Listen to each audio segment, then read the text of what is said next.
Welcome to Gamecock Pod Live. For the next 3 to 4 years, I'll be committed to the University of This is Rodgers again to the 25, 20,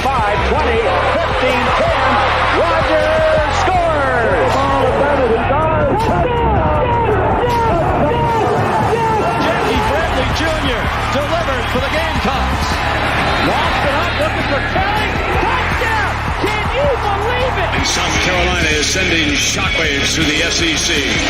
Frederick plays it in at the buzzer. That's a win! Unbelievable! I don't believe it! And now, live from Studio 54 of the Gamecock Pod Studios, here's the Cockfather himself, Keith Alsep.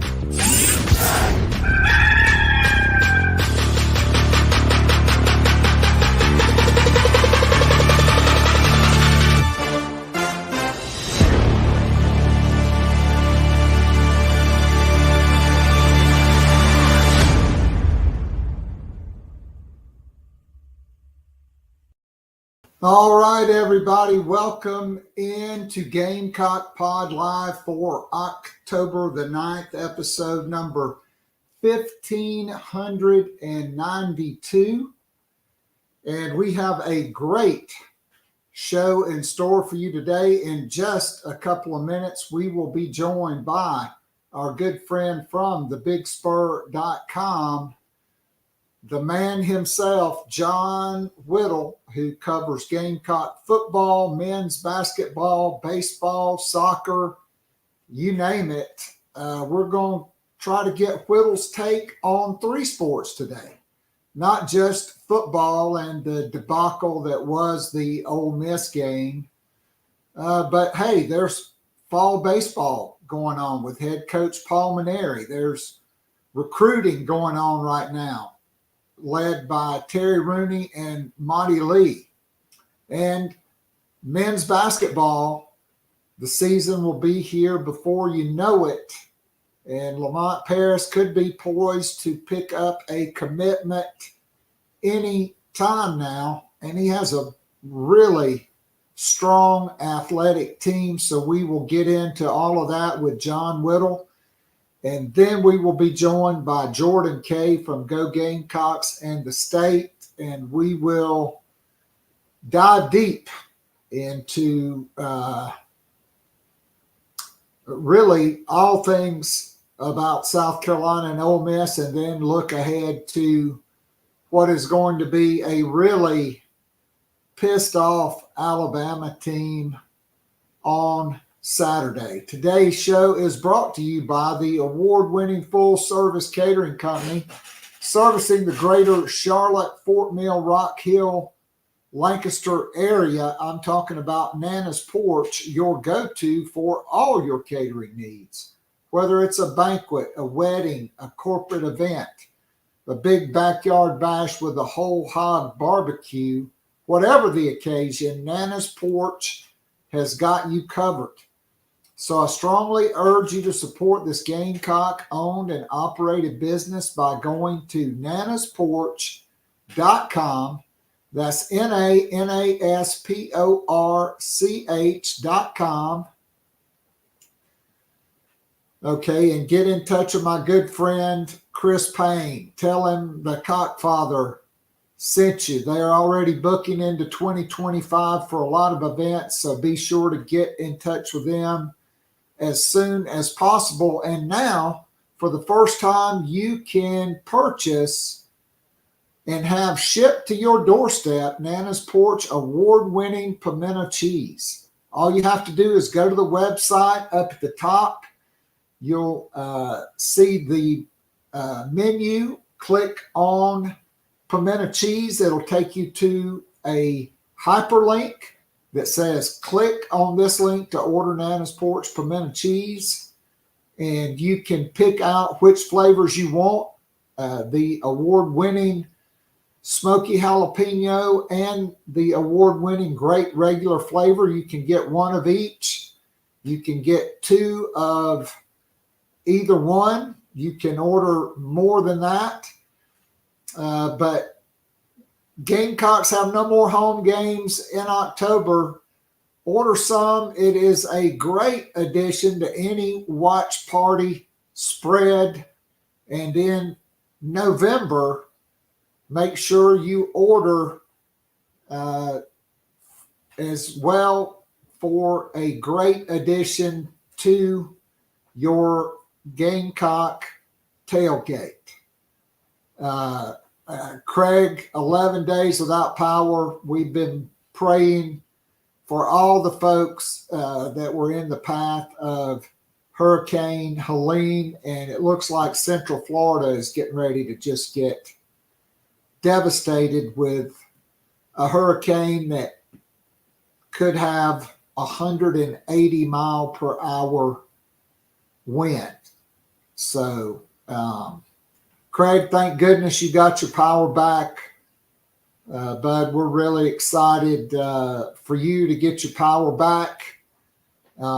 Certainly, I think a lot of folks could use some Nana's Porch pimento cheese. I know I love it.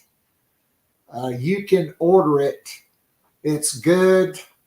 You can put it on a cracker, on a pita chip, between two pieces of bread and have a pimento cheese sandwich.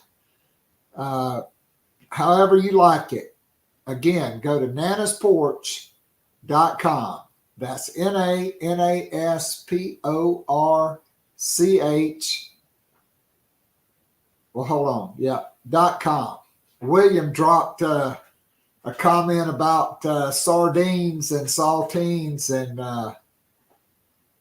well, I guess that would be an interesting combination. You can count me out on the sardines, but that's okay.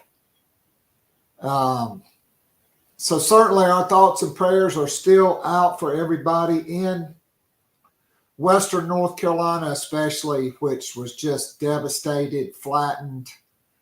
A lot of communities washed out, a lot of folks. You know, there's two sections of interstate that are not going to be back open until 2025. It's just bad, but keep everybody that was in the path of that storm, all the folks affected in the Carolinas. Craig, that was my first job out of college I spent 2 years in Tampa and 1 in Lakeland. And I know a lot of people down there, and I hope that they're all already out of town. The storm will hit tonight. And it's going to be devastating.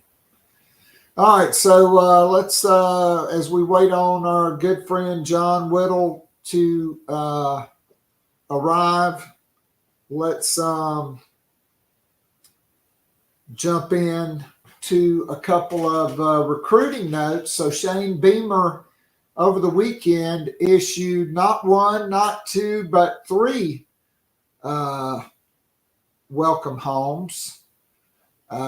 2 of those were from Saturday when he, I guess, was coaching a game. I really didn't see a whole lot of coaching that was going on the Gamecock sideline on Saturday.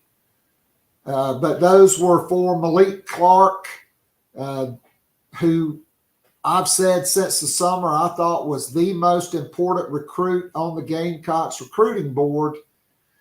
A, because it's at a dire position of need. B, because he is an elite prospect, almost 6'3", 185 pounds, and runs 10,500 meters as a junior. And he's from Rock Hill. Not only is he in-state, he is from a Gamecock stronghold. Just like with Cam Scott, the Gamecocks were not the first choice from the summer, but at Florida State getting off to now a 1-5 start. Boy, what a situation that is. The Gamecocks complete the flip on Malik Clark. He went public on Saturday, and then about an hour later, Newberry, class of 2026 tight end, Jamel House, 6'4", 215, who is a four-star guy and in a lot of ways is probably going to be like a Joshua Simon type guy. He'll probably play at 240, 245 pounds. He committed the Gamecocks. On Friday, it's kind of a big shock. I was out working Jordan Gidron from Ridgeview High School, 6'2", 188, who was in the class of 2026. Not only did he reclassify to the class of 2025, he committed to the Gamecocks. He had offers from Alabama, Florida, Florida State, Tennessee, you name it. And he can actually enroll in January. Okay, earlier last week, Irmo wide receiver Donovan Murph, who's also about 6'2", 185, who is a speedster and a very polished wide receiver, he announced that he would reclassify to the class of 2025. And we're not just seeing this with South Carolina. We're seeing this, the number one player in the country, a big-time defensive end. He is reclassifying. A lot of these players are following the model of what Quinn Ewers did to graduate early, to get to college, to start getting your NIL money earlier. And that starts your clock earlier. If you're good enough, then you can get to the National Football League. So it wouldn't shock me if there are not more guys that reclassify to the class of 2025. And from now on, I think that is going to be part of the norm on the recruiting landscape. Last night, my good friend Phil Kornblut posted a story on center Jimmy Bryson, who plays for Eric Kimry now at the Baylor School in Chattanooga, Tennessee. Bryson, 6'4", 285, has been committed to Georgia Tech. That Saturday was his first visit at South Carolina. He was offered by the Gamecocks. And here's a quote from him, and then we're going to bring in John Whittle.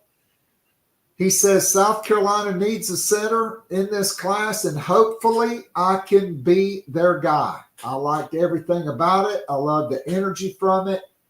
I love the energy the coaches bring.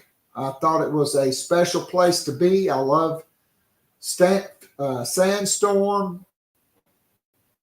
The fans bringing it. I thought it was crazy. I can't wait to see it again. And he will be back for Texas A&M for an official visit. He does still say he's committed to Georgia Tech. But John, as I bring you in, if your quote is South Carolina needs a center, and I hope I can be that guy, I think those are certainly encouraging words for the Gamecocks. But how are you, my friend? It looks like it's a sunny, hopefully crisp fall day in Columbia. It's beautiful. It is absolutely beautiful, and it's 2 days in a row that we've had a nice fall day. So I welcome that for sure. It's been hot enough for long enough. We can deal with some days like today. All right. So, John, I hope we can talk a little bit about three sports today. I know you've been out watching the baseball team. I do want to get into that, as well as maybe a little bit of men's basketball recruiting.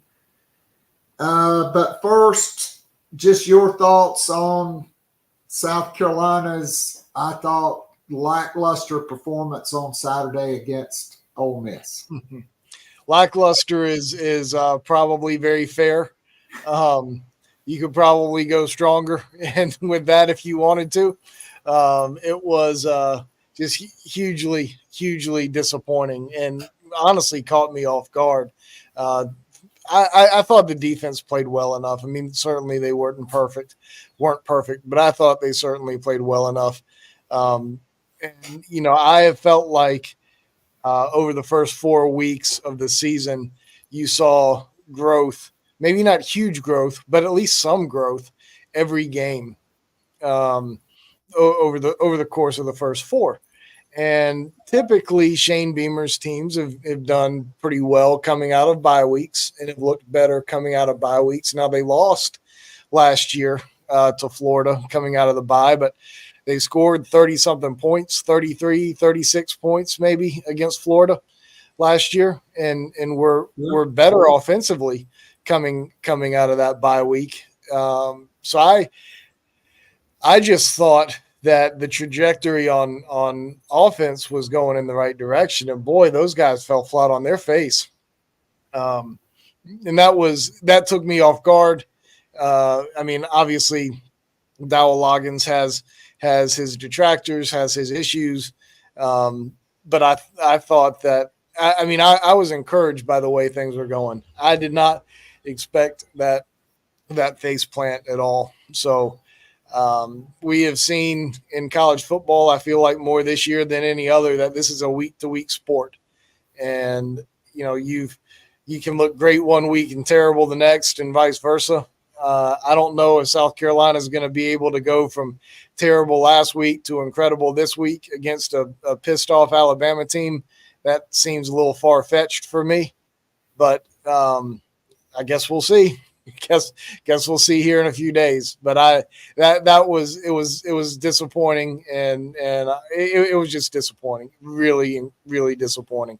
And it's been, I don't want to say it's been a massive meltdown on the Big Spur message boards, but it's been a very passionate discussion and dialogue about the direction offensively and offensive coordinator and so forth. And it's dragged on into today. Usually it's Sunday going into Monday. And then by Tuesday, you're kind of moving on from that discussion. But I don't blame folks. I don't blame folks for hanging on to this one for a long time. No doubt. So hold that thought because we're going to jump right back into that. But John, in a vacuum, if I would have told you South Carolina would have 150 yards rushing, that they would have more first downs than LSU, that Jackson Dart would only be 14 for 27 and Lenora Sellers would be 20 for 33, and that Ole Miss, South Carolina would run 76 plays and Ole Miss would only run 68, and South Carolina's defense would hold LSU to just 3 for 13 on third down and just 1 for 3 on fourth down. In a vacuum, you'd think South Carolina might have come out of there with a win. Yeah. I mean, it's I've been meaning to go back and research and kind of see if my thoughts line up to what's actually true. But it feels like so much in the Shane Beamer era in terms of wins and losses it just feels like so many games have been just kind of mind numbing as far as how they've happened, right? Like this past game against like South Carolina, if they're going to lose, they don't just go out and lose like a normal team.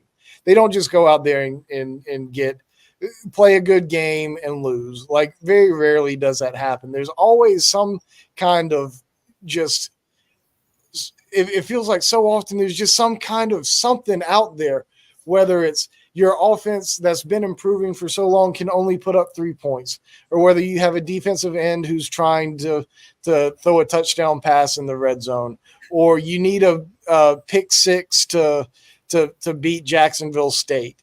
Like so many games just feel like there's just something about them that just you just never. I don't want to say never. Like you felt great after Akron, right? Like you did what you were supposed to do against Akron. Like there are certainly games that make sense in your head, but there's so many games that just don't make sense. Where something happens where you just leave that game feeling like, what the hell was what was that? Like what just happened there? And I think that's part of frustration for so many folks. Is like, just go out there and play a good game. Just go out there and play a good game. And like, I don't know. It's you read some of those stats, and that's the first thing that pops into my mind is like, yeah, those are good things for the Gamecocks. Like it should look a lot different. Like maybe you lose, but you've at least played you've at least played what should probably be a competitive game. But so many of these games just aren't quite right. I mean, no doubt about it, John. I mean, I saw a team that looked after a bye week, a team that, quite frankly, could very easily have been 4-0 and ranked inside the top 20. If one of those several questionable calls go the other way, and not just the horse collar or the blindside block. There was a phantom offensive pass interference penalty, which there was again on Mazio Bennett on Saturday. I don't understand that. But what I really don't understand and what I really couldn't figure out is 5 games in, I have no clue what South Carolina's offensive system is. And they look totally unprepared. I mean, on 3rd and 7, you run an off tackle play, and then it's 4th and 1. And LSU's essentially, they have their first team defense out there. They're in a bare front. That means they have everybody head up over all the linemen inside. They have linebackers in the box. And I don't know how you don't check out of that fake punt because of the look they're showing. And you fake a punt, you don't get it. They go down at 7-0. Then on the second series, it's 2nd and 10, and you put in your backup quarterback in the second series. He fumbles. It's 14-0, and I really don't think South Carolina recovered from that. But I just thought they did not look crisp. They did not look prepared. And psychologically, the offense, with their body language, they just did not look like they wanted to be there at times. Yeah, I mean, I don't know. Like, certainly everything went wrong in that first quarter. And, I pretty much agree with you on that fake punt. Like, if something different needed to happen, like if you're going to go for it there, just go for it. Like I was talking to Hale about this. Like I would have punted the ball away. The strength of your team is your defense. The crowd is in there. Your defense just got a 3 and out. That's like punt it away and live to fight another day.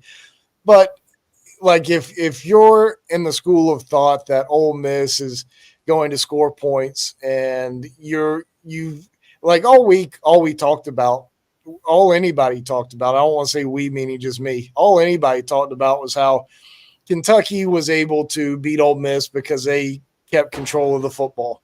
They kept getting first downs and melted the clock and kept Ole Miss's offense on the sideline.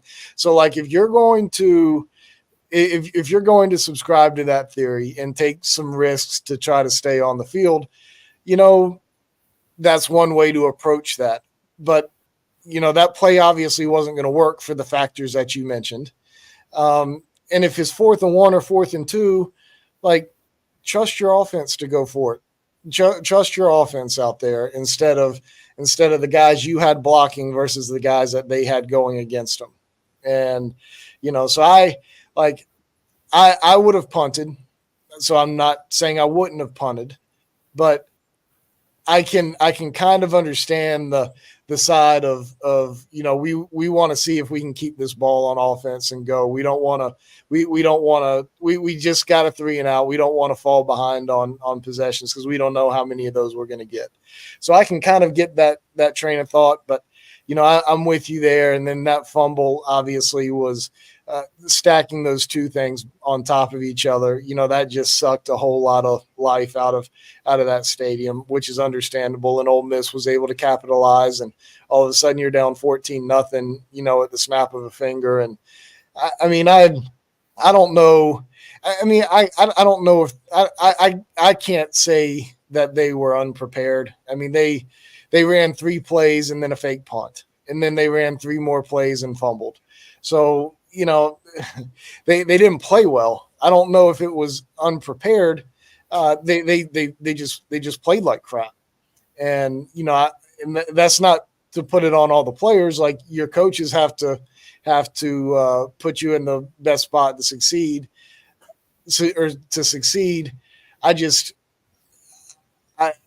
It just everything went sideways, and nobody was able to get back on track. And I saw Steve Tannehill's tweet, and you brought it up, and several people talk about it. I don't know what we do on offense. Like, I get it, but South Carolina's a pro style offense. Right or wrong, that's what they are, and that's going to be multiple formations. That's going to be multiple different kinds of sets. That's going to be that means a whole lot of different things. That's not all I formation. That's not all spread. That's not all shotgun. Pro style offense is a lot of different things, and it is what it is. And I'm not saying that that's necessarily right for South Carolina, but that's what they are. So you're going to see a hodgepodge of everything depending on what the opponent looks like and what you feel like you're doing best at the moment. And just kind of is what it is, I guess. All right. So, here's my theory. I'm not trying to put you on the spot. We can certainly discuss.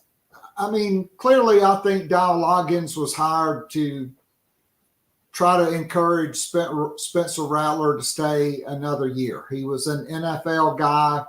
Rattler wanted to play in the NFL.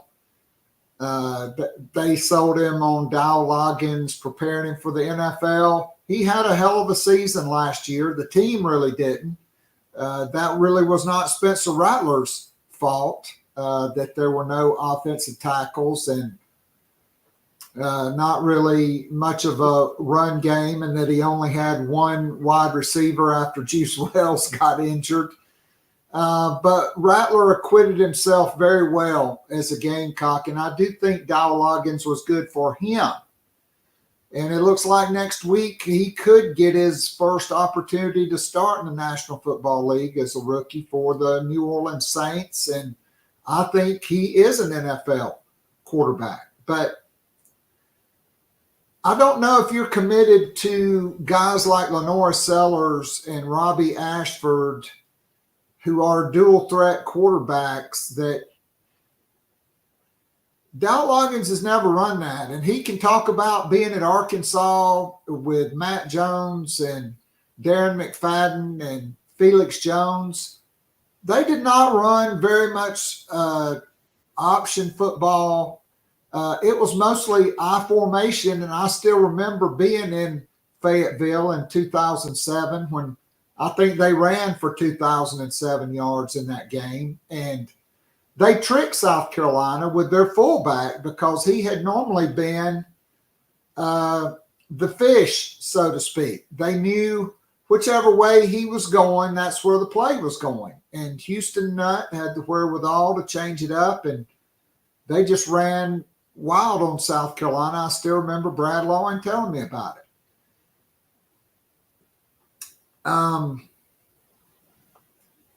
I just don't know if he is a right the right fit for Lenore Sellers for a quarterback run game, dual threat offense, which it seems Shane Beamer's committed to, because if you were committed to pro style, you could have certainly gone out in the portal and gotten another kind of guy. They did not do that. And it's college football, it's the SEC. He really did not have much success in the NFL. I'm not putting it all on him. He just happened to be a part of some of the worst teams in the NFL. But I think Shane Beamer, barring a miraculous turnaround, is going to be at a crossroads with this situation. Yeah, I mean, you're probably right, and I don't really disagree with anything you said. I mean, I agree with basically everything you said there. It's just, I don't know that the right answer is making a change right now either. You're kind of invested at this moment, and I don't know that Mike Shula is going to call a better game or do something so drastically different that it's going to change a lot. Maybe it does, but I don't know that. And, I also don't know that, making that drastic of a change is the right move after 5 weeks. Cause as you mentioned earlier, a couple of things go your way. You're sitting there 4-0 coming out of the bye week and nationally ranked, and everybody's feeling really good about themselves. And, you lay an egg on Saturday. Well, lots of teams have laid an egg here this year. Like it wouldn't have been uncommon to the Gamecocks, but when you're 3-2 instead of 4-1, that doesn't feel as good. And, coming out of last year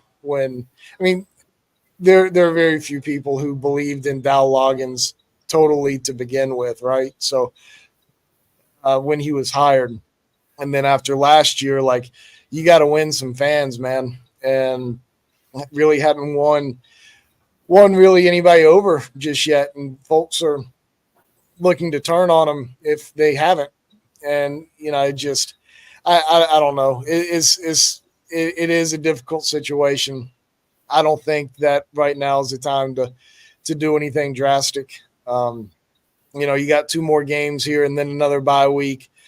If they don't score a touchdown, aren't competitive offensively, the next couple of weeks, and then I think maybe you think about having that type of conversation. But I don't think that time is right now. So, we'll see. I mean, when you look back at last year, like, I am fully of the opinion that, your offense can't function regardless of how good your quarterback is without at least a little bit of competency from an offensive line standpoint. And South Carolina just didn't have that. And I just feel like, he hasn't proved those folks who gave him some grace last year right just yet, though, either.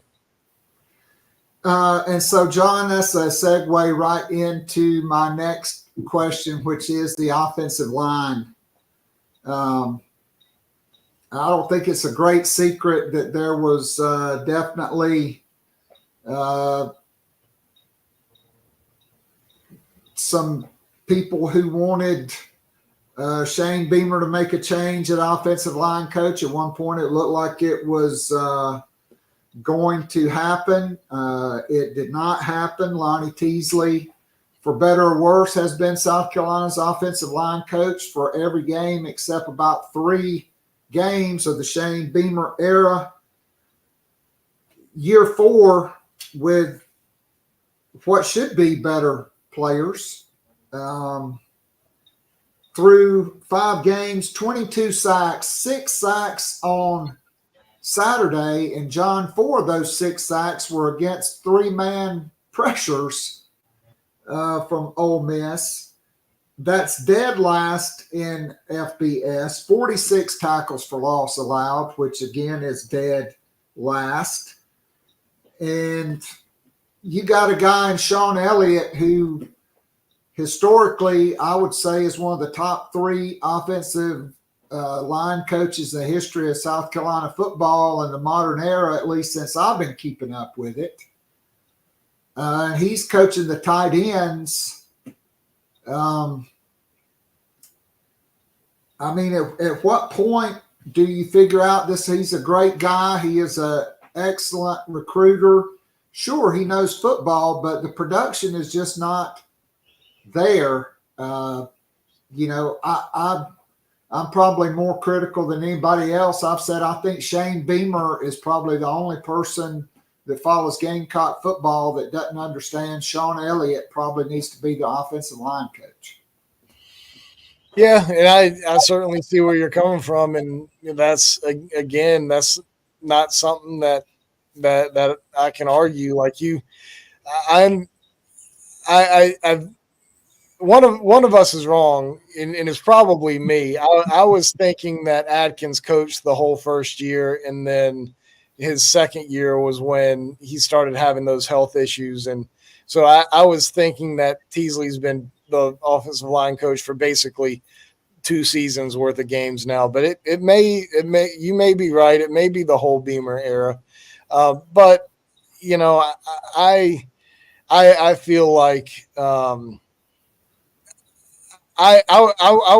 one of those people who wanted to give Teasley a little bit of grace, as well as Dowell Loggins last year because of the injury situation along the offensive line and just being unable to have your best guys, and also that kind of cohesion and collectiveness among that group that you have to have.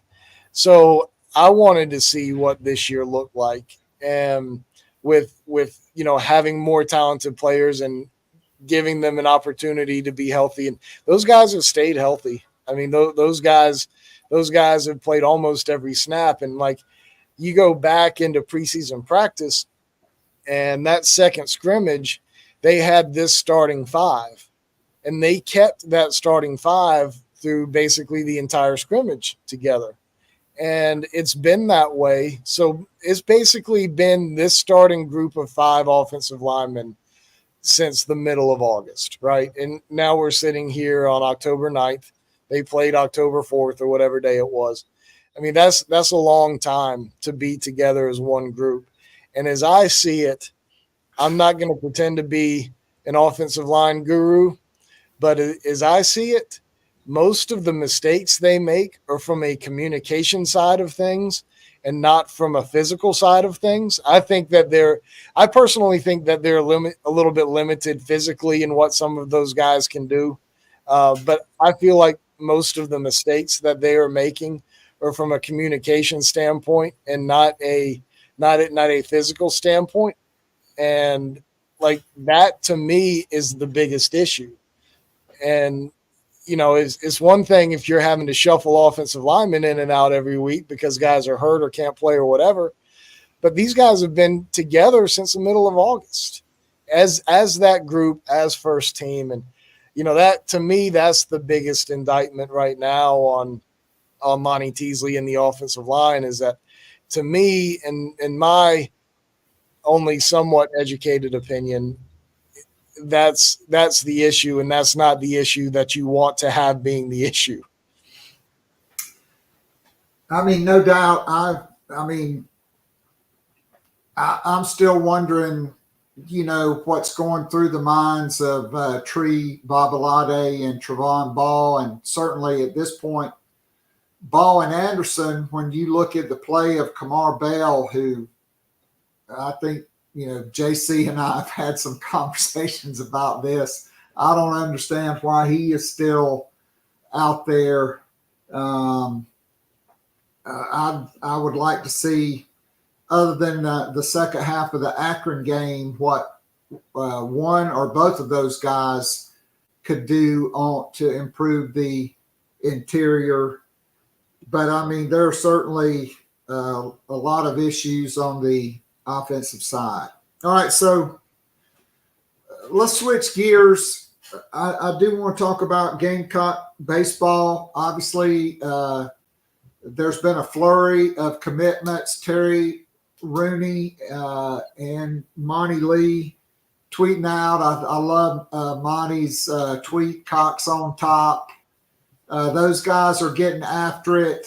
Talk to us about this latest flurry of commitments and what it means. I think is there still one unknown commitment out there that vaguely could be a junior college pitcher? Yeah, and I need to check. I couldn't find him on any social media, on Instagram or on Twitter. So I don't know if he's got a platform to announce his decision or not. I was told that he's going to announce his decision this week and to keep it quiet and until then. But I can't figure out where it is he's going to be making a decision. So I need to figure that out and follow up and see what's going on, see if I can report it or not. But yes, there's a junior college lefty who committed over the weekend, and South Carolina loves the guy. Feels like he's one of the top couple of JUCO lefty pitchers in the country. He was scheduled to visit LSU in Tennessee and is not going to do that. So yeah, got that one over the weekend and got to figure out when he can announce. And then on the high school side of things, there are a couple of other left-handed pitchers who are on visits and committed. Spencer Krasner out of Florida, and Colton Simmelman from Wisconsin.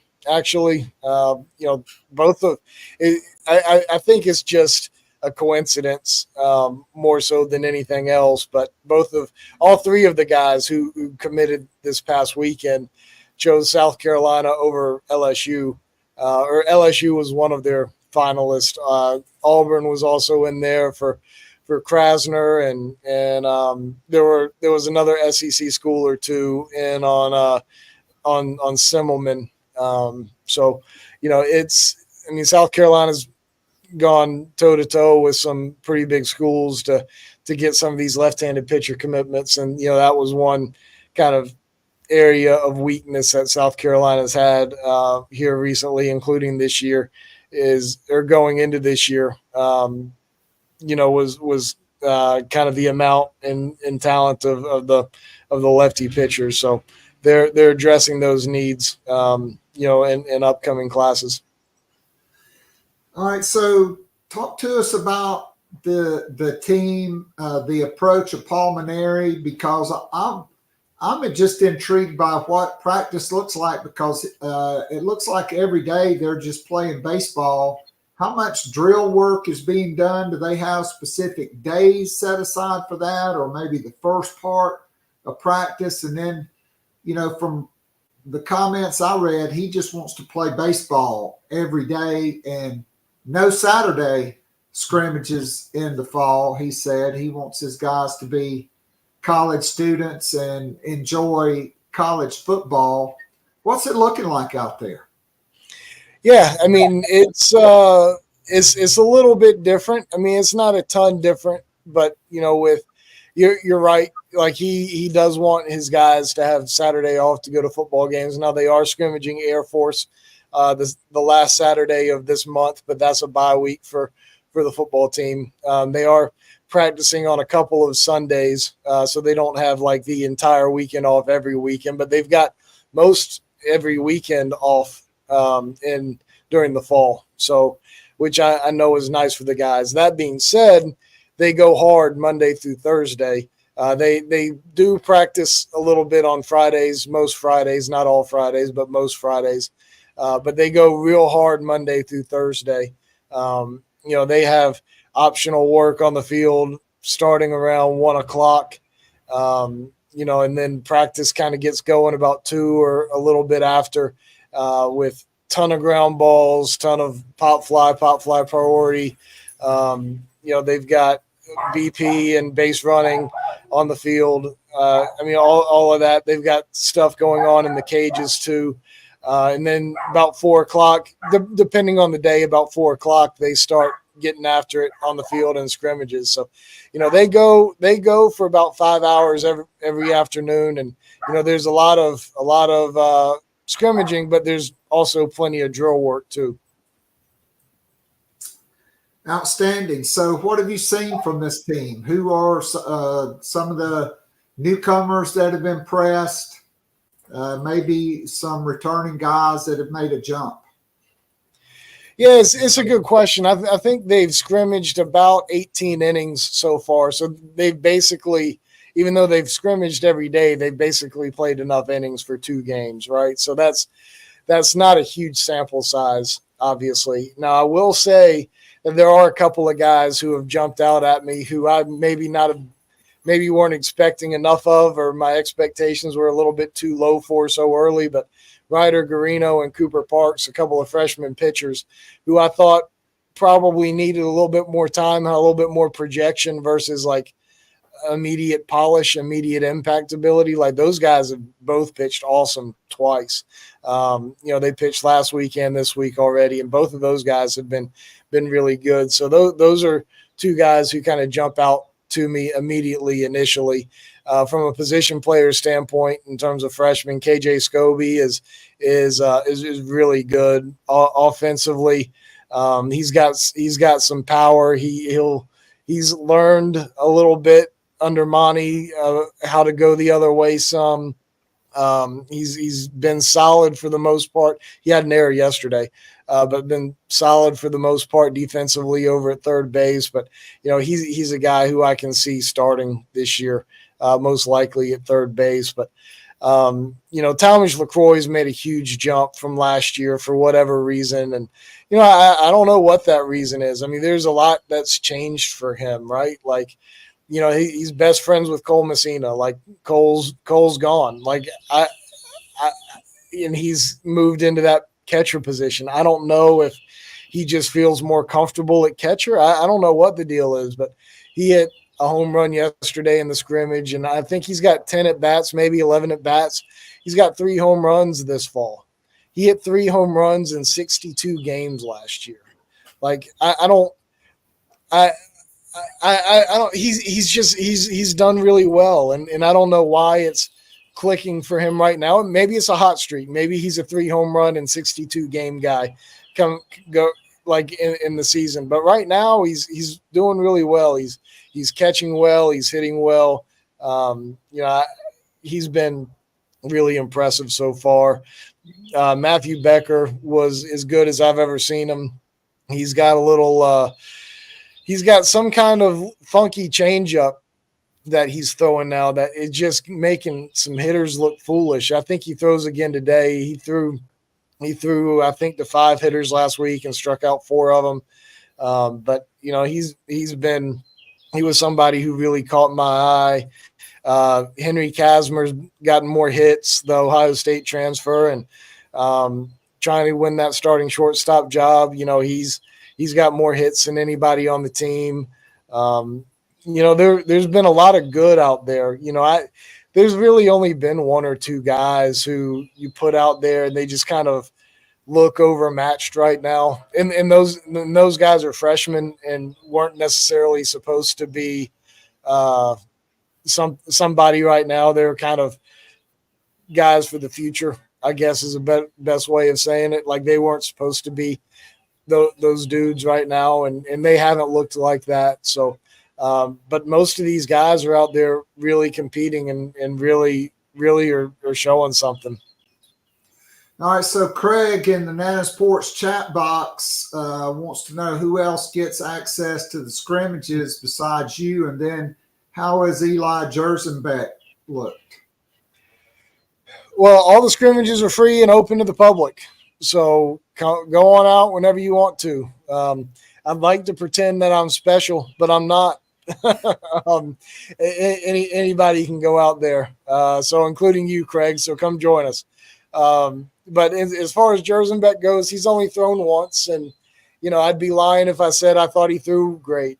I think there's a lot more to him than what he showed the other day when he pitched. You know, he just looked really uncomfortable out there to me. Like, he is a unique guy in the fact that he shows his emotion on the mound. Like, he's got a lot of energy. Like, he's twitchy. Like, he's just different. I mean, we saw him all pitch as a freshman, and he's just different. But that being said, like, he was taking long walks around the mound. He was shaking his head. Like, they had the pitch clock going, and there were at least 3 times that the pitch clock expired. Like, they weren't calling it. They were just running it. But they weren't calling balls. But there were at least 3 times where the pitch clock ran out. And one time it ran out by about 10 seconds before he threw. So he just like, the question was asked, how'd he look? He didn't look great. I'm also not going to sweat too much over one fall appearance. We'll wait and see how things go over the course of the over the course of the fall. I think he's got just as good a chance as anybody to be the Friday night starter. So I'm certainly not poo-pooing the kid. But how's he looked so far? Through one start, 1 inning. That's we'll see him. I can't remember if he goes today or tomorrow, but see him again then. All right, so what's the plan for Ethan Petrie? Back to right field, first base? What's that? Yeah, I think it's going to be right field for him. And you know, I don't know if there's not a consensus on Ethan Petrie, at least in the scouting community. Some people think that he's okay out in right field, provided that Ethan hits like they think he's going to hit. Some say he's a first baseman or nothing. I am pretty bullish in my opinion that he can play in the outfield at this level and at that level. I think he does fine. Like, he's not a gazelle. He's not a Gold Glove winner. He's an average outfielder with a way above average bat, and that's okay. That's okay. That's okay. Not every outfielder is going to win a Gold Glove. He doesn't drop fly balls. He gets to most fly balls. He takes good routes. He's got a big arm. He's fine. He's fine. He's fine. I like it. Now, that being said, South Carolina's got outfielders this year, right? You've got 2 guys over at first base right now, a JUCO and Jace Woida, and a freshman in Bo Hollins. And I think both of those guys are capable. But if you don't like what you see, you can try Petrie back over there. I don't think that's what they want to do right now. They want to try to grow up Bo Hollins, the freshman kid, and Jace Woida has put up some big numbers in JUCO, and want to give him the opportunity to see if he makes that transition to put up great numbers in the SEC. And if not, you can look at Petrie at first. And if you don't like Petrie at first, you can try KJ Scobie or Nolan Naraki at first. Those 2 guys are playing third base right now, and both of those guys are playing really well. But Ethan Petrie's going to hit. We've seen that over 2 years. He's going to hit, and we'll see where he ultimately ends up defensively. But I think right field, and I think that's fine. All right, so quickly to men's basketball, and I'm looking in real time on Twitter. Gamecocks hosted over the weekend 6'7" wing Grant Polk from Washington, D.C. According to my good friend Phil Kornblut, he plans to announce on Monday, and he's down to South Carolina and Florida Gulf Coast. I mean, to me, that would appear to be a no-brainer. What are your thoughts on him? And I know South Carolina is hosting a top 35 or top 50 player this weekend. Your thoughts on how Lamont Paris and staff are recruiting and their approach to finishing off this 2025 class? Yeah. What was Florida Gulf Coast known as for a little while? Dunk City? Is that what it was? Or Yep, Dunk City.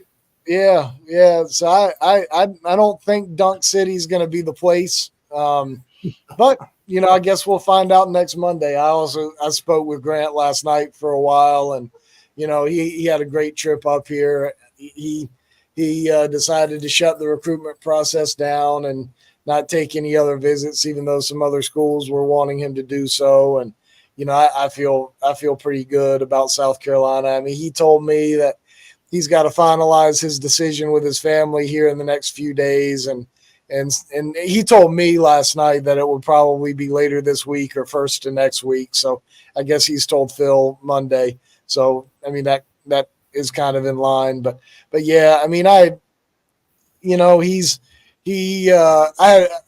way one person described it to me is that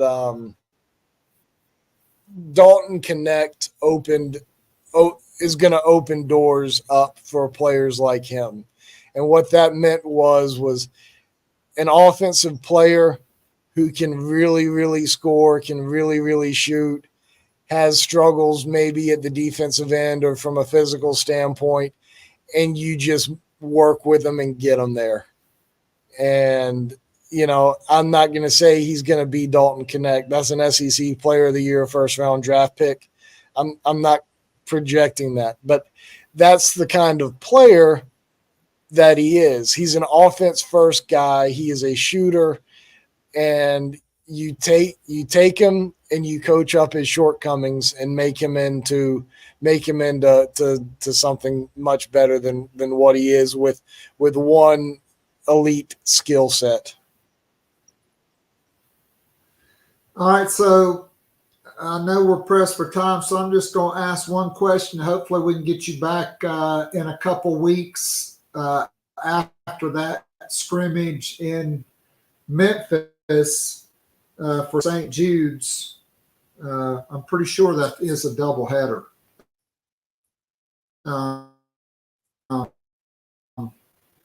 Who do you think is going to be most? From my sources, that's kind of been the big thing on Jamari Thomas, Jacoby Wright, and then does Cam Scott start, or do they bring him off the bench, or hell, could he even be the point guard? I would be really, really surprised if Jamari Thomas is not the starting point guard for the opening game. I think him and Cam Scott are going to be your two starters for the opening game. Jacoby's going to play a ton. Those are going to be your three main guys there at those spots. But Jamari, I spoke with somebody about him on Sunday or Monday and just kind of raved about the rate that he's grown during his time here. All coaches want their point guards to do things a little bit differently, and it's taken him a minute to kind of adapt a little bit to Lamont Paris, but they loved his growth over there and what he brings. So he's been really good. He's been really good and getting better. I think it'll end up being Jamari. And, you might want to keep an eye on your Twitter account, and I'm going to have to hop off here in a minute. But I think South Carolina is getting ready to announce their exhibition opponent here right around 11 o'clock. So that'll give you something to talk about in your second hour. So, but yeah, that's I think that the guard position, I think the whole team's in a pretty good spot, but I feel much better about the point guard and overall guard position, right now than I expected to. John, thank you so much. Thank you for being so gracious with your time. Great stuff as always.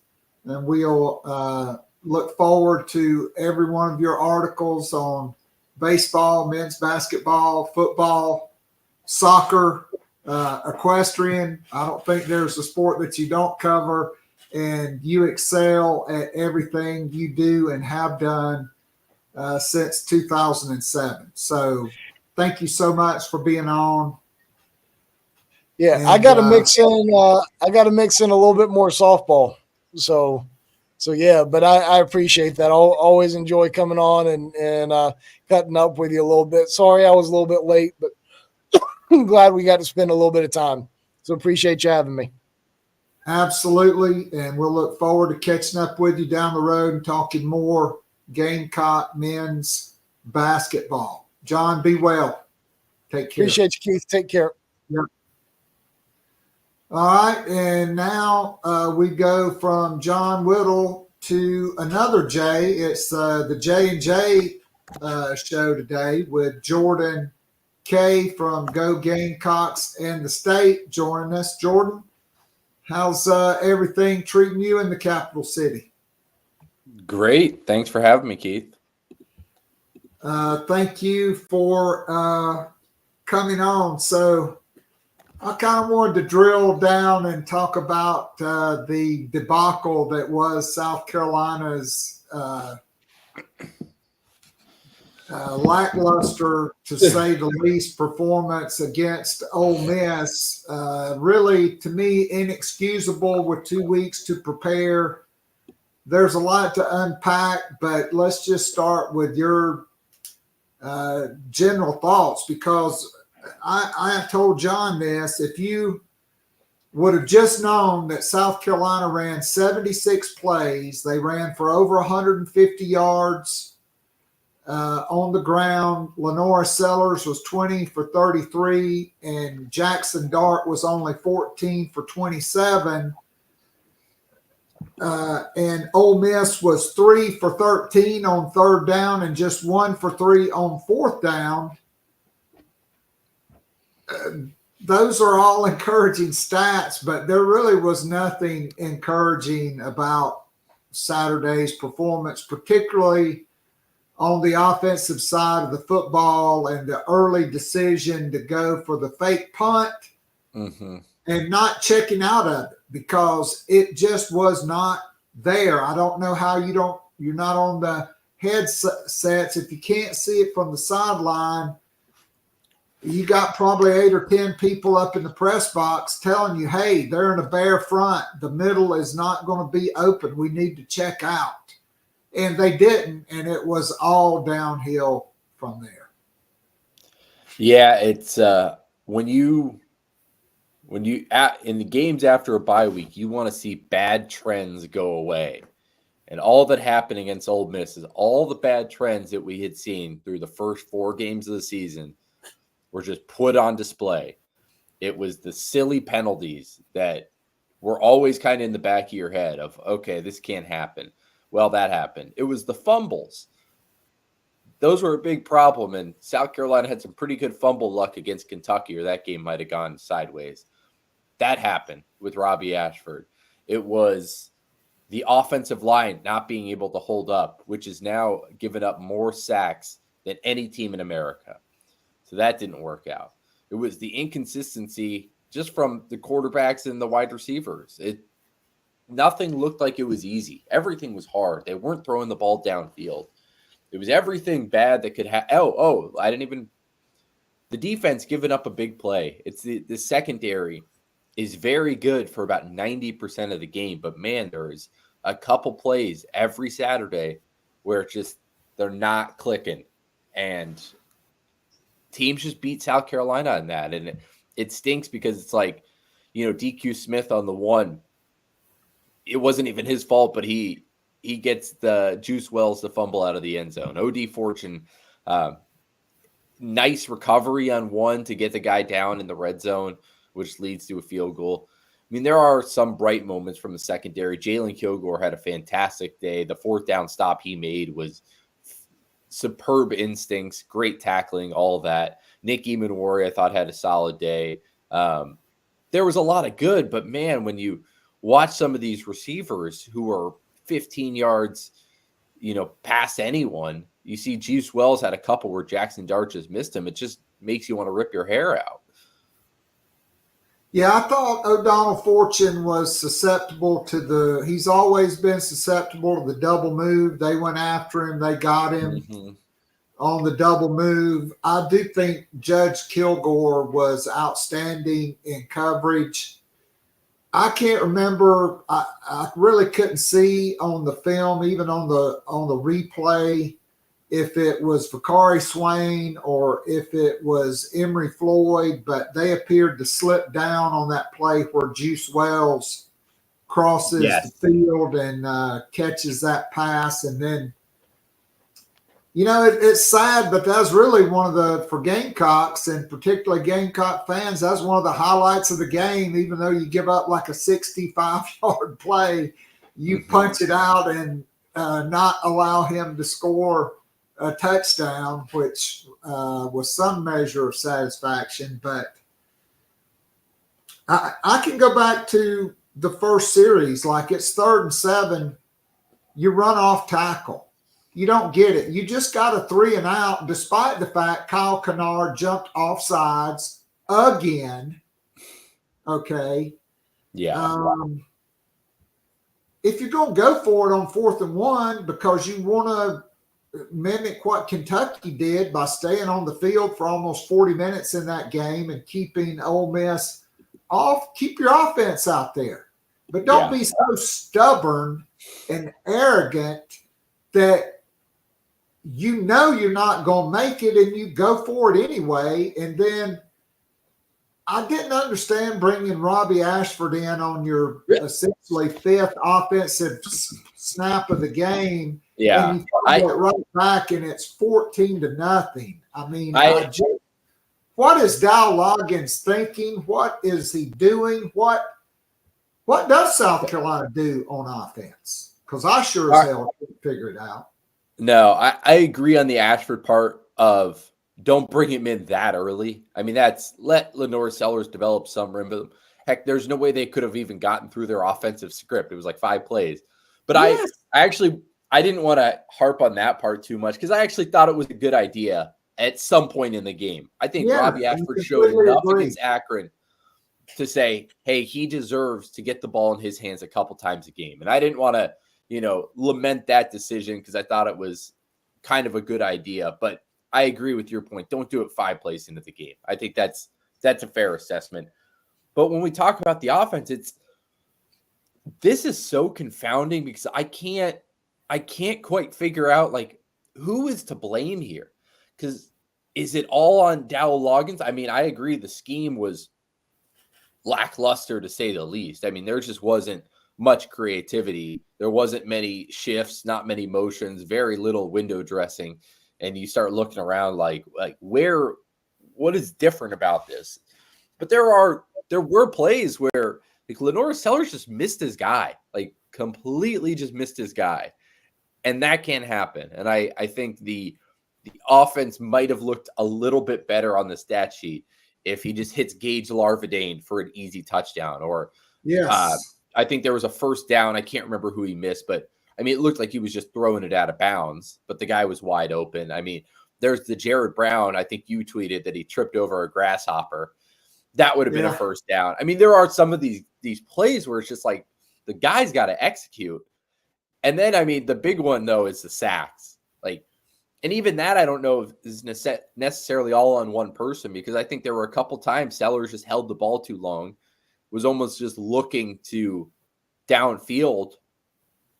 And he has to run. He has to run with that. He did it in high school. I think when his instincts kick in and he's more comfortable, he will eventually take those to run. Then there were some in the second half where, I mean, he didn't have a blink of an eye and he was already on the ground. So that wasn't working out too well. But it is tough. I mean, you start looking at the South Carolina offense and through 5 games, what do they do? They're technically like a triple option team. They can run like some of this mesh concepts of, with their quarterback run, but it's hard to see. And when you're not throwing the ball downfield even a little bit, that's concerning to me because I understand that Ole Miss was playing a soft coverage. If Ole Miss is playing a soft No coverage. doubt. So, one piece of breaking news, Gamecock men's basketball has just announced their home exhibition game will be on October 30th at 7 p.m., and they will be facing the College of Worcester, which is Lamont Paris's alma mater. And a quote from the Gamecock coach says, "I'm really excited to bring Worcester to Columbia for an exhibition game. I hope that this opportunity will not only lay the foundation for an outstanding season, but will also provide an experience that the Worcester players will look back on for years to come. They are coached by my friends and former teammates, so it should make for a fun night of basketball." But back to what you were saying. So I brought this up with John. I know you got here kind of in the middle of last season, but really, Dowell Loggins was brought in to ensure Spencer Rattler played 2 years at South Carolina and didn't grad transfer out or go in the NFL draft a year too soon. He was been in the NFL his entire career. He did spend 2 years at Arkansas, but he's not running any thing that Kendall Briles run. That's for damn sure. And I do think he was good for Spencer Rattler. I don't think it was his fault that there were no offensive tackles, that there were no running backs, and Juice Wells gets injured in the first half of the Georgia game, and you're up 14-3 at the half, and you're handicapped.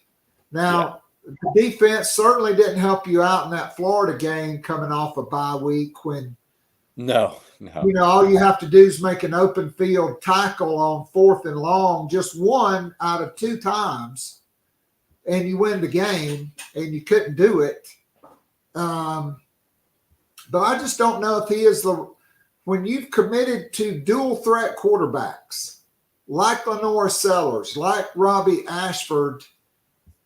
I mean, I know last week he talked about being at Arkansas with Coach Nutt and all of this stuff and tried to ham it up. But look, I watched Arkansas play South Carolina in person every year. And I was in Fayetteville in 2007 when Felix Jones and Darren McFadden ran for about 2,007 yards on South Carolina that night. And it was not option football. It was mostly I formation or one back football.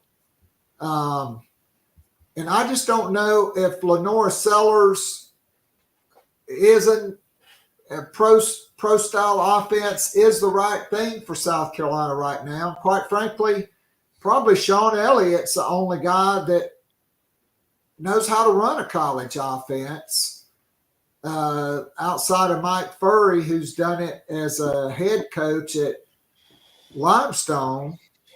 I just think it's kind of a square peg in a round hole kind of thing. And I mean, the offensive line is putrid.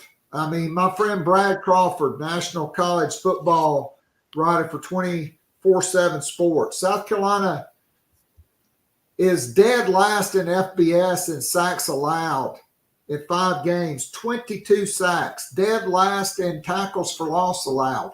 46 plays have gone for a loss. And 4 of the 6 sacks on Saturday, Jordan, were against 3-man pressures. Is Shane Beamer the only person that follows Gamecock football that doesn't know that Sean Elliott ought to be running the damn offensive line at this point? I'm not. Yeah, I don't know necessarily the inner workings of that. I can't say that part, but I mean, on your offense point, it's like, okay, Ole Miss is running soft coverage. Basically, they are daring South Carolina to just throw the ball in front of the sticks. Fine. South Carolina just still struggled to do that.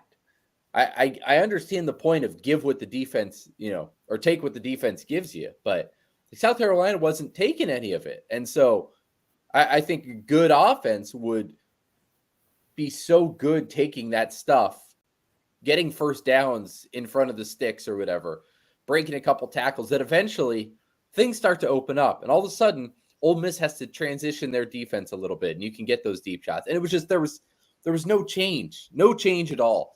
It doesn't help when your players seemingly can't break a tackle. I mean, that was another just frustrating point of someone has to make someone miss. You got to be able to get upfield at some point, and it's if you're going to be throwing 3-yard slants or 3-yard outs, you got to get upfield. And it was just constantly, it was okay, it was a 3-yard slant, and he went down at 3 yards or 4 yards. And it's you're not going to make much your living doing that, especially when South Carolina is so bad on third down.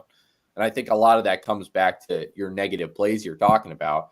They're in third and long quite a lot, and it's not easy to convert third and long. So you got to make sure you're better on first and second. But then it's frustrating sometimes when they can't run the ball, for more than 2 or 3 yards, and they're running it on first and second down every time. And all of a sudden it's, 3rd and 5, 3rd and 6. And it's I've kind of seen this movie before. So you talked about the Gage Larvadain miss on the touchdown. I thought that was one of 2 very well designed plays. I thought they cleared out and ran a receiver underneath on the shallow cross, Nick Harbor a couple of times. Jared Brown, though, right before the half, he trips over his own feet. The grasshopper tackles him one-on-one, basically. And that would have been a first down. It's 14-3. You have an opportunity to drive down and get points and get momentum because, you're going to get the ball to start the second half. And instead you have to punt back to Ole Miss in a 2-minute situation. And then this happens. It's 1st and 10, and you sack Jackson Dart to make it 2nd and 17. Okay, now I'm a high school official in the state of Texas, and there are 9th grade, there are middle school coaches, there are JV high school coaches that know in a 2-minute situation, every day of the week, 100 out of 100 times, you want 2nd and 17 instead of 1st and 20, particularly against a passing offense. And what does Shane Beamer do? He accepts the penalty, and he struggles to come up with a cogent answer about it in the press conference. And then even on the Sunday night teleconference, he still struggled with the answer, but said it was on him. But I'm wondering, where's Clayton White in this conversation? Why isn't he screaming, no, no, no, no, no, on the headset? We want 2nd and 17, not 1st and 20. No defensive coach wants 1st and 20. Every coach wants 2nd and 17. And then Henry Parrish appears to score. There's 34 seconds left. It's a 10-second runoff for Ole Miss because of the review under 1 minute. And what does Shane Beamer do instead of forcing LSU to call their last timeout by accepting a 10-second runoff? He calls a timeout, which I have no idea what he's thinking, because he's essentially saying, I'm conceding LSU is going to score, and then I want 1 timeout and 28 seconds to do something we hadn't been able to do the entire game, which is get in field goal range in under 30 seconds. I thought, I'm taking the runoff. Every coach that knows football, Jordan, trust me, they're accepting the 10-second runoff forcing LSU or Ole Miss to Ole burn Miss. their final timeout, right? To only have 24 seconds. Then, if you are able to stop them, there's a chance that you could get out of that with them only getting a field goal or maybe no points at all if you can stop them in bounds. Yeah, that one I wasn't too mad about because let's just be honest, like Ole Miss was probably going to score there.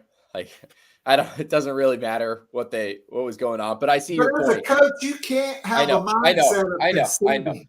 Also, Shane Beamer, I think his argument for that kind of fell apart because when has South Carolina ever moved down to the field in 30 seconds?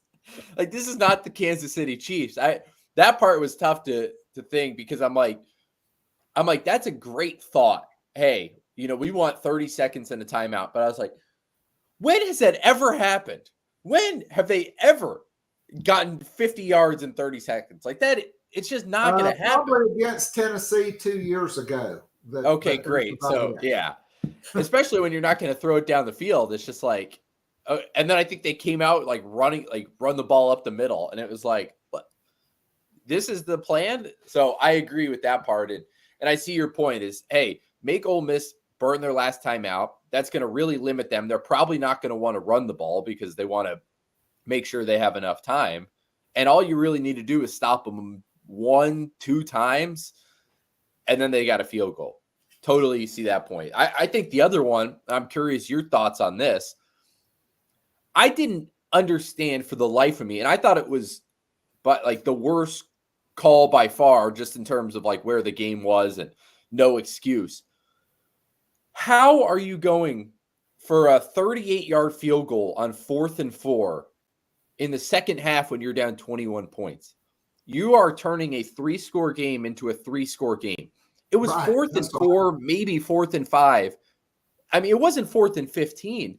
To me, that was like the waving a white flag. And he did the same thing against Missouri last year, very similar spot, and said after, I don't know if I would, or something like we were going to rely on our defense to like get a turnover. And I was like, okay, I mean, that's fine. But that to me it just didn't make any sense. If your offense if you get a field goal there, it does nothing for you. You got to at least just give your offense a chance. And then they missed the field goal, which I was like, that's ball don't lie. I agree. I mean, I'm just confounded at how porous this offensive line is when clearly you've upgraded the talent there.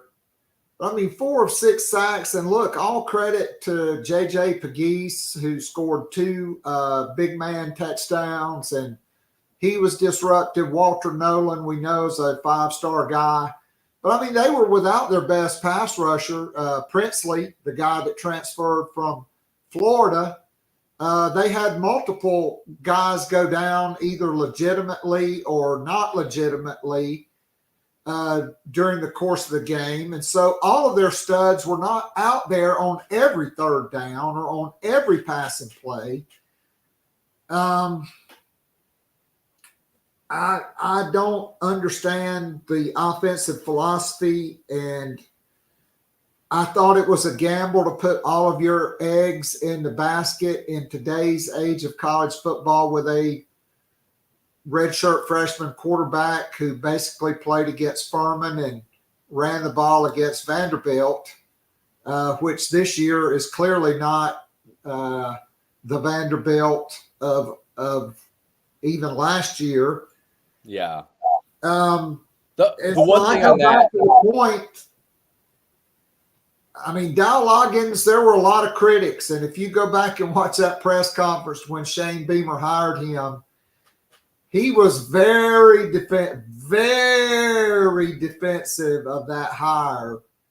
And now you don't have Spencer Rattler. Now you have a guy that is a dual threat quarterback, and you appear committed to dual threat quarterbacks. I mean, I don't really think Dante Reno's a dual threat quarterback, but even though Cutter Woods is a great passer, he has athletic ability with his legs. Wake Forest is always had quarterback run game. That's where, they were sold on him being able to run their mesh offense. But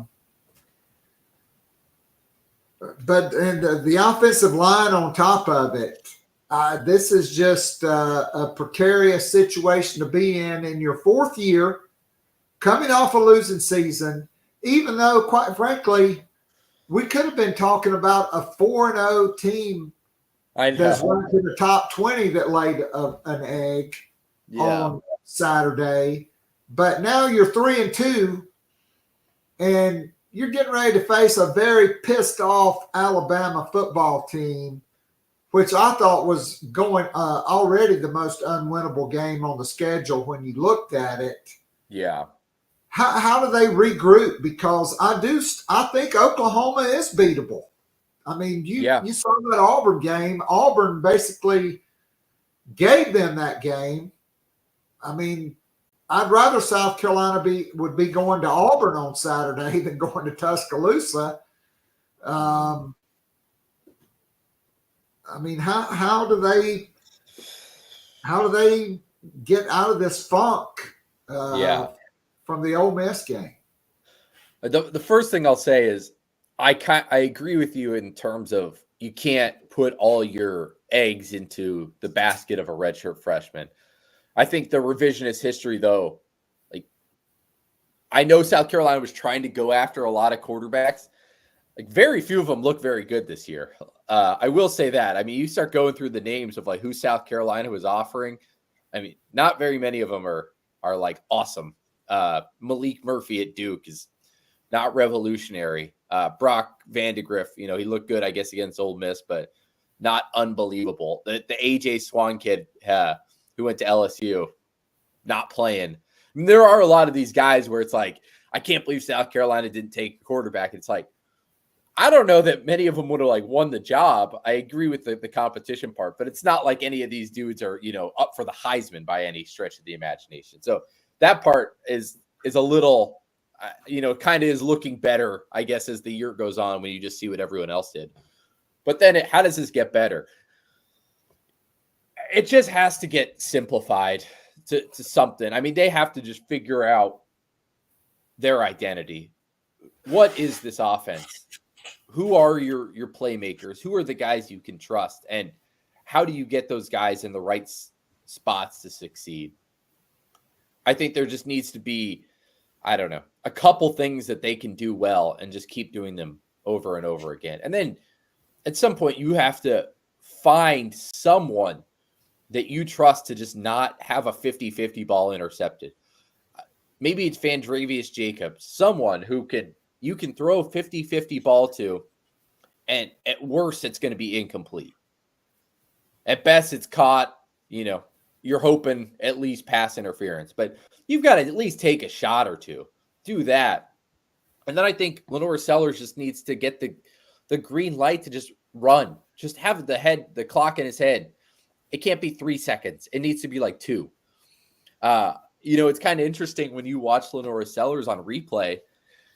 He's very good at going through his progressions. Like his head is moving a lot. I mean, it is going from left to right. He's very good at that. But this offensive line is not, you can't do that with this offensive line because he's going through all his progressions, but by the time he gets to his fourth option, like he's sacked. He's done. And the wide receivers aren't getting enough separation for him to be able to do that. And when you say the Dow Loggins part, like they need to just scheme up.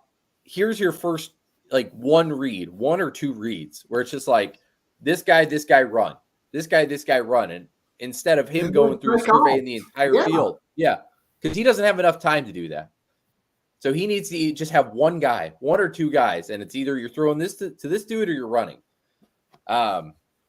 That's what I would do. Not a football coach, but I would assume they're trying to get to the drawing board and go through that. I mean, no doubt about it. I mean, that was the thing when Connor Shaw was South Carolina's quarterback. I mean, you did have a competent offensive line coach in Sean Elliott. You did have some really good players. But I think this offensive line has good players. I'm just not sure about the scheme, but particularly early in Connor Shaw's career, it was read 1 or 2 and then take off. And when we see Lenora Sellers do that, he makes plays. He gets past the line to make for the first down. He gets down. I mean, he did slide down inbounds one time when he should have ran out of bounds. One time he very politely ran out of bounds. But, you know, I just think, look, he missed 1/4 of the Kentucky game. He missed half the LSU game.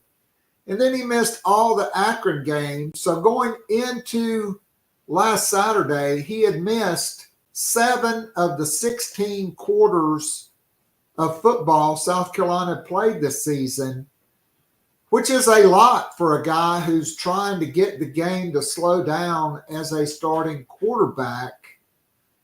Yeah. And especially with a porous offensive line that's really not giving him a chance. Like we said, 4 of the 6 sacks, Ole Miss rushed 3 players and got home with 3 against 6 men in protection. That is because that was the problem is even when Sellers escaped the pocket, even when he rolled out, like no one was open. And when you're rushing 3 like that, it's good. You're going to have too many guys in coverage. And I mean, he just had nothing. But yeah, in those moments, it's like he's got to just run or throw it away. All right, so I want to ask this. I didn't ask John this. I meant to. I had it written down. So yesterday, linebacker Bengali Kamara announced he was entering the transfer portal. He's only played in 4 games. I don't understand. Like, I look at the snap count every week, and Debo Williams is playing 60-something or 70 plays, and Bengali Kamara is not playing, but yet you look on Pro Football Focus, he's the highest-rated player on the defense. He's certainly the highest-rated linebacker.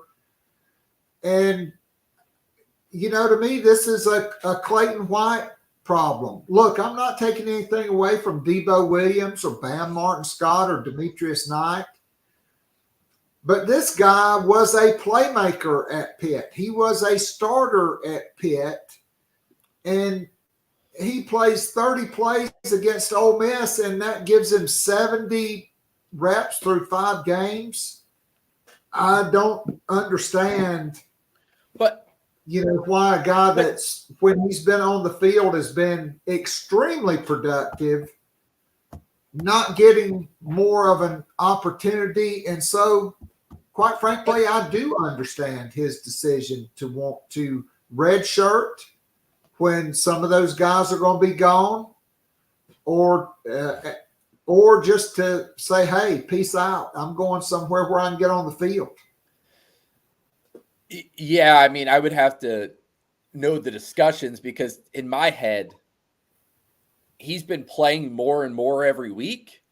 And to me, that was kind of a sign that they are starting to see that trust. And I wouldn't have been surprised if against Alabama this week, he played 40, 50 snaps. And perhaps that was a plan and he just didn't let it get there. I understand his argument of, hey, I'm a 5th-year guy. I kind of expected to start here. I'm not getting that opportunity. I only have, this is my last year of college football unless I, redshirt now. I also see it from South Carolina's point of view of like, hey, dude, that's not how this works. Like, we think of you as our, one of our best linebackers, and we need you to play against Alabama, against Oklahoma, against Texas A&M. For us to be at our best, we need you on the field. Like, we can't start waiting for next year. Like, how does that look to everyone else? Like, how many other guys are going to start coming in here after 4 games and saying, well, actually, I'm not I've only been getting 20 snaps and I expected 40, so I think I'm going to redshirt this year. Like that's a terrible precedent to set. So like there's no way Shane Beamer could have been like, yeah, man, have a good one. We'll see you next year. Make sure you report on time to training camp. Like, no.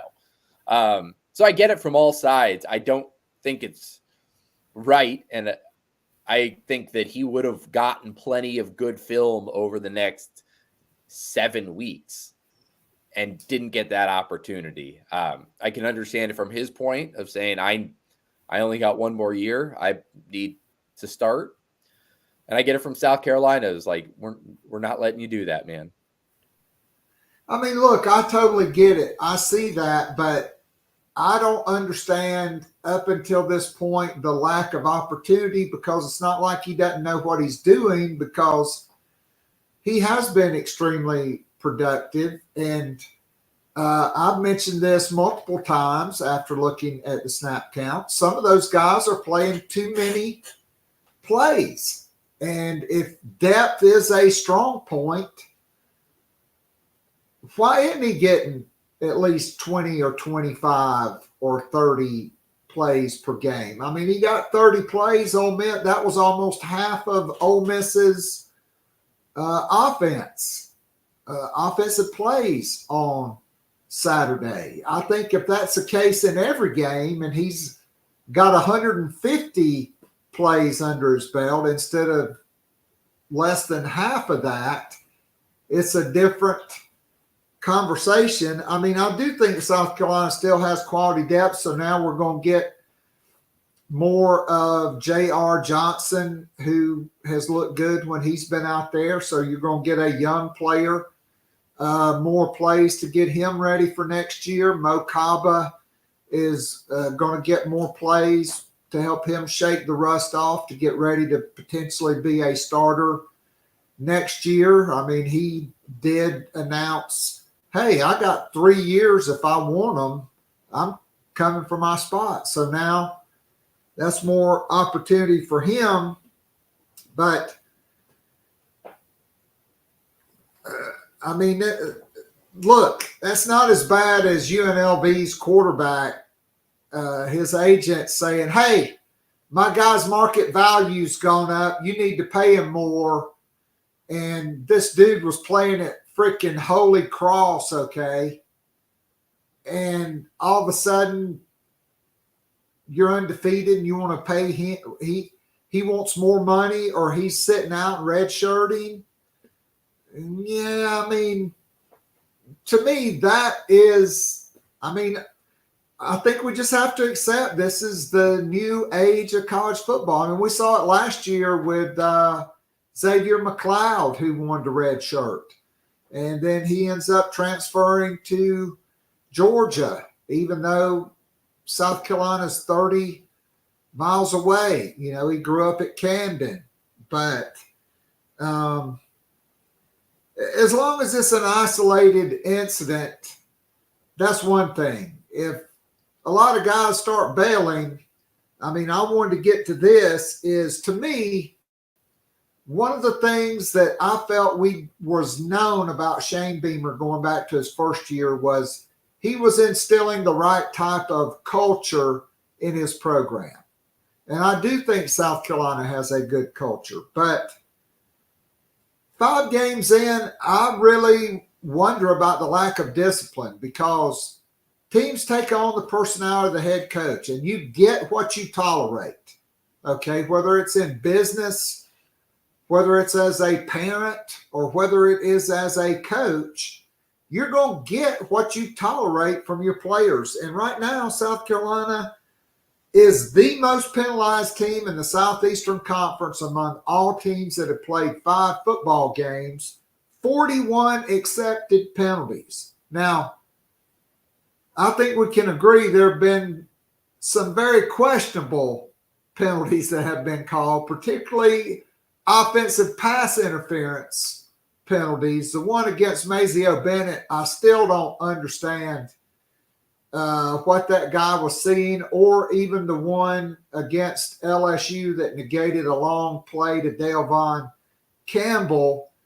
But there have been some legitimate offensive interference penalties. But look, I played football in the 1970s, and I played offensive and defensive line. And it's pretty simple. If you're playing defensive line, you don't move until the ball moves or until your guy moves. And South Carolina jumps off sides way too many times. And quite frankly, it probably was one of the contributing factors in that loss to LSU was Kyle Kennard jumping off sides on a 4th down play that resulted in an incomplete pass and would have been South Carolina's football. They get the first down, they go down and score a touchdown. And he jumped off sides on 3rd and 18 the first series against Ole Miss. Yeah. They still get the stop, but defensive tackles jumping off sides really is a non-negotiable for me because there's no excuse when you're looking right at the football. Okay, you are literally less than 3 feet away from the football. Yeah. Yeah, it's penalties. I think it's our only way as fans of understanding discipline in a program. And yeah, I think it is probably stuff that goes back to the spring and the summer and the fall workouts of what were guys allowed to get away with. And it clearly wasn't instilled enough months ago. And at this point, pretty hard to change in the middle of the season. Probably impossible. You can't just wake up one day in October and say, yep, we're going to be more disciplined today. It has to be set as a foundation. And clearly that hasn't been the case. And I wonder if next year it'll cause Shane Beamer to be a little more strict on some things. We'll see.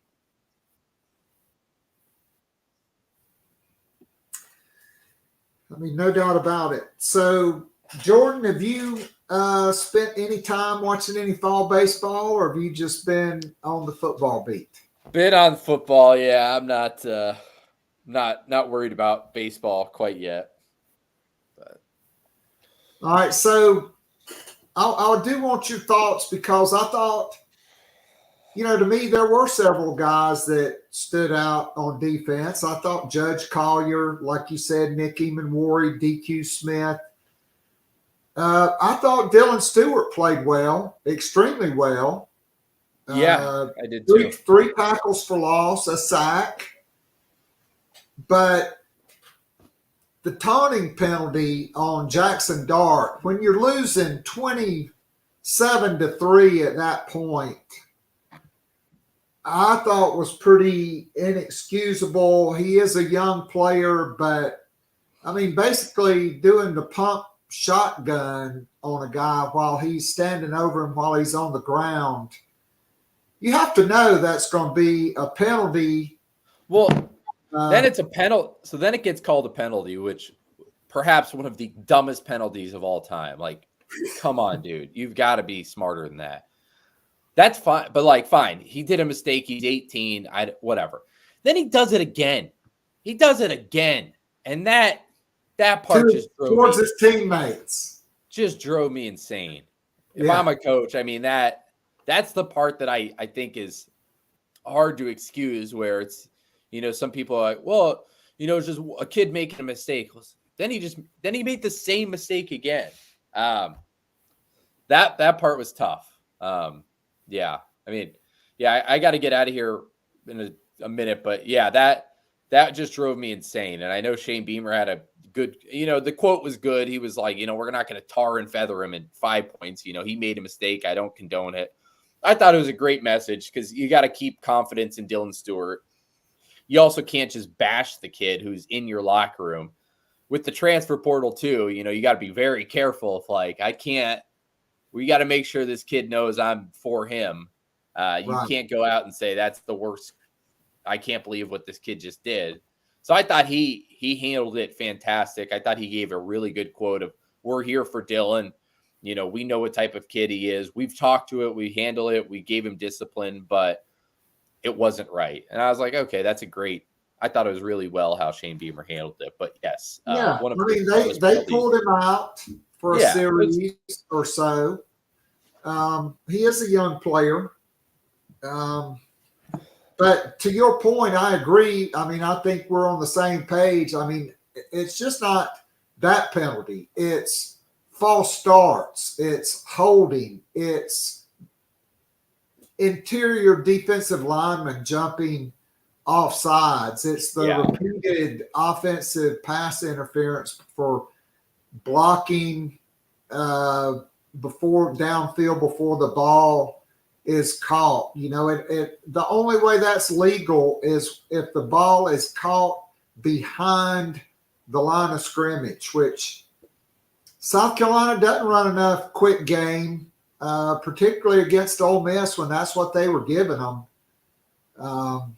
So, Jordan, I know you got to get out and get to the coordinators' press conferences. I'm interested in what your questions will be for Dial Loggins and Clayton White. Maybe you can get some clarification on what the offense looks like and the lack of discipline, particularly on the defense with penalties. So thanks for being with us. Thanks for being so generous with your time. We enjoy having you on, and we'll look forward to catching up with you down the road.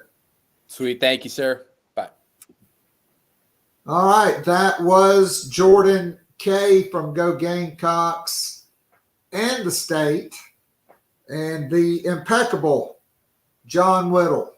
Nobody does it better than John. So tomorrow on Gamecock Pod Daily, we'll have Jack Veltri from Gamecock Central, who will be joining us for the first time. Looking forward to that. We'll get his thoughts on Gamecock football and more.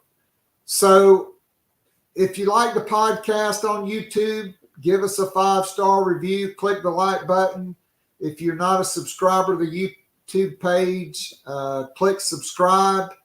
And if you'd like more of this podcast every single day, join our growing Gamecock family with Gamecock Pod Daily. It's on Patreon.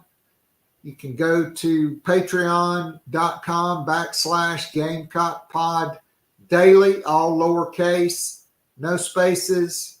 You can follow me on Twitter at KAllsep. You can go to the top of the homepage.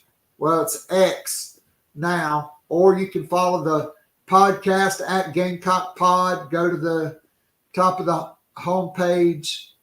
You can click the link. It'll take you right to us. And if all else fails, go to the Googler and punch in Gamecock Pod Daily with Keith Allsep, and you'll find it. A monthly subscription is basically the cost of one trip to Starbucks. The one thing we have that nobody else has is the Garnet and Black Town Hall, which was last night, every Tuesday night, except during high school baseball season. Then it's on Wednesday nights. It's a live interactive Zoom call. We have up to 100 people in the room. It's interactive. People get to vent. We generally record for an hour. Then we have an unrecorded overtime where we drop in some nuggets that are not for public consumption. And it can get kind of raw in overtime, but nobody else offers anything like that. You get to ask questions. You get to give your opinions, strong opinions. And it's like going down to your favorite sports bar and hanging out with your favorite Gamecocks, your friends, and chopping it up on all things Gamecock sports related, whether it's who the new athletic director is going to be, the Gamecock football game, men's basketball, women's basketball. Nobody does a better job covering Gamecock women's basketball than yours truly. and South Carolina had a big-time visitor, Ayla McDowell from Texas, in over the weekend. She's a native of Brazil. You got to think they probably got her on a Zoom with Camila Cardoso. They probably know each other. This weekend, South Carolina and Dawn Staley will host top 5 prospect Agat Maker, a native of Canada, but now at Montverde Academy.